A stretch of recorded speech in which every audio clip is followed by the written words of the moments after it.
Hey there, everyone. Quick update for the MLB algorithm here on Saturday, June 17th. Just want to do a little troubleshooting, questions and answers, and preparation really for Saturday. Show you how to do it pretty fast if you want to just get some projections as quick as you can and take a look at it without spending a ton of time on it. So first of all, I ran the macro. Running the macro in this file creates 499 different combinations of variables that we use, and it tests them on yesterday's games. So after you run the macro, and I've done other videos that show the extensive process of how that works, your resulting information is this table here. And one thing I wanted to mention is right here in cell F5, where it says team, there's a filter here, and you need to have value filters greater than, margin is greater than 0. It's important that you have that filter on, because when you have that filter on, it's going to show you the combination strings that won the most on the previous day. And those were combination strings 128, 295, 262, 15, 14, 350. It's these combination strings.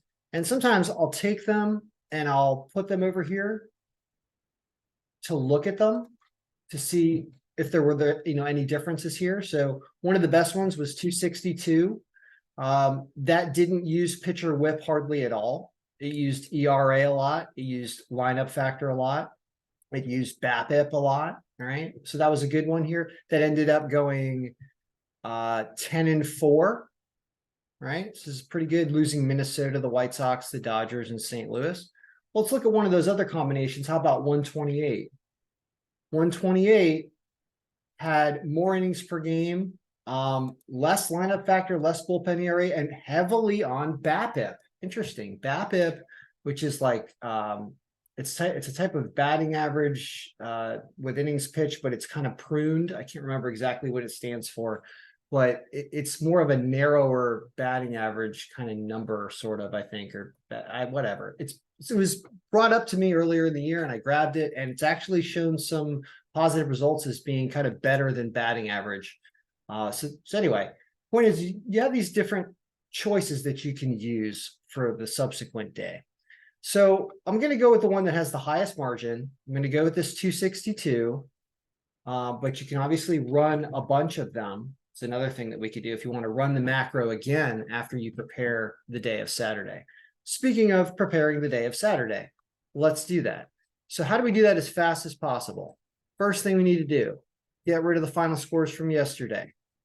Next thing we need to do, go into the odds sheet. We have to get the odds for today, and you need to do it before the games start because RotoWire won't have them otherwise. It's under sports betting and MLB odds. I already grabbed it, so you can't see the sheet that I have open that has it, but I just grabbed it, and we're going to paste it right here.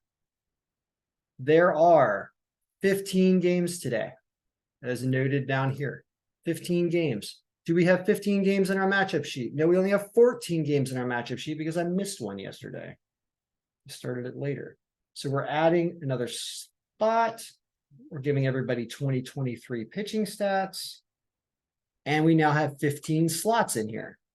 Next thing we need to do, go up to data right here. Click refresh all. This is going to pull current pitcher stats and current batting stats for the players.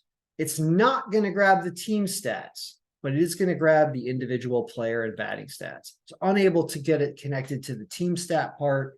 We're actually not going to update that today because you don't necessarily have to. It's nice to get it current, but it's not that big of a deal because you already have team stats from the previous games. You're just missing 1 or 2 games if you don't grab it today. So I'm not even going to update that, but you need a subscription to RotoWire if you're going to do that. So we're going to avoid the team pitching, team batting, because we're doing this as fast as we can. Next thing we need to do is lineups. So this is the lineup area. I'm clearing out the lineups from yesterday, and we're going into the lineups for today. You can see that some of them are confirmed. Let's do a little quick refresh and see if anything else is confirmed. Hardly any of them. So it's generally going to be expected lineups. Control A, Control C copies that, and then paste match destination formatting right there in cell L1. and then you refresh this pivot table. And then we're just going to scroll down and we're going to look to see if we have any errors in this pivot table, meaning any players that have not been recorded in our master matrix yet. Or something like this, which is, do we have an abbreviated pitcher name? We do. We need to fix that. Who's the pitcher on Philadelphia? It is Christopher Sanchez. So, I mean, the quickest way, if you don't want to worry about getting the spelling wrong, is to go right in here and grab this name and then go back into the lineup sheet and paste over. And that will fix it for all instances of that name in the pivot table here.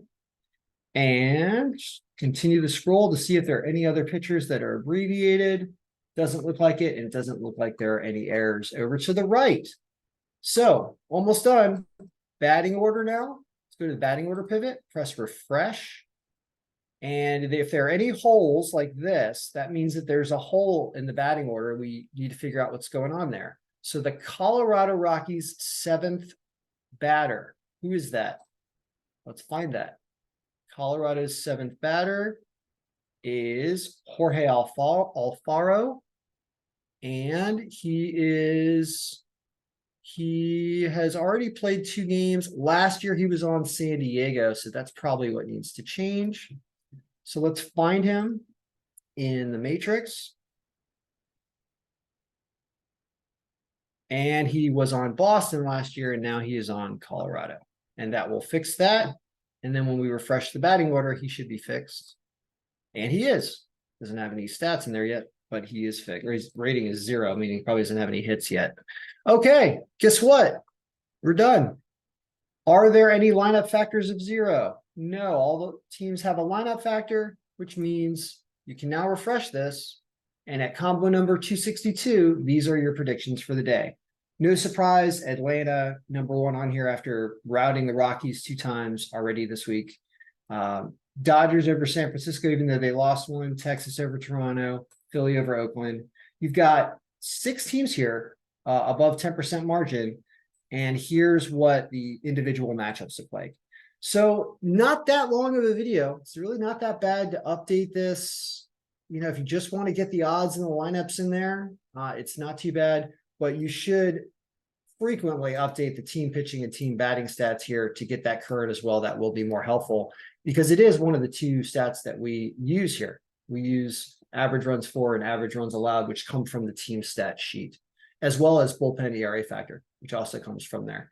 So those 3, and BABIP, I think, actually, all 4 of these come. So it is a good idea to update that. And if you haven't seen those videos before, because I subscribe to RotoWire, I get access to this. It's MLB, it's team stats right here. And you grab all 4 of these, basic batting, basic advanced, and then you download all 4 of them. And I'm probably going to do it, even though I'll do it off the video, but it will slightly change things. So that's the update. Good luck, everybody. May all your picks be winning. If you want to purchase a copy of the MLB Algorithm, $69, but you can have it, and then you can subscribe to RotoWire and update this thing every day and play with it until your heart's content. All right. Good luck, everybody. May all your picks be winning.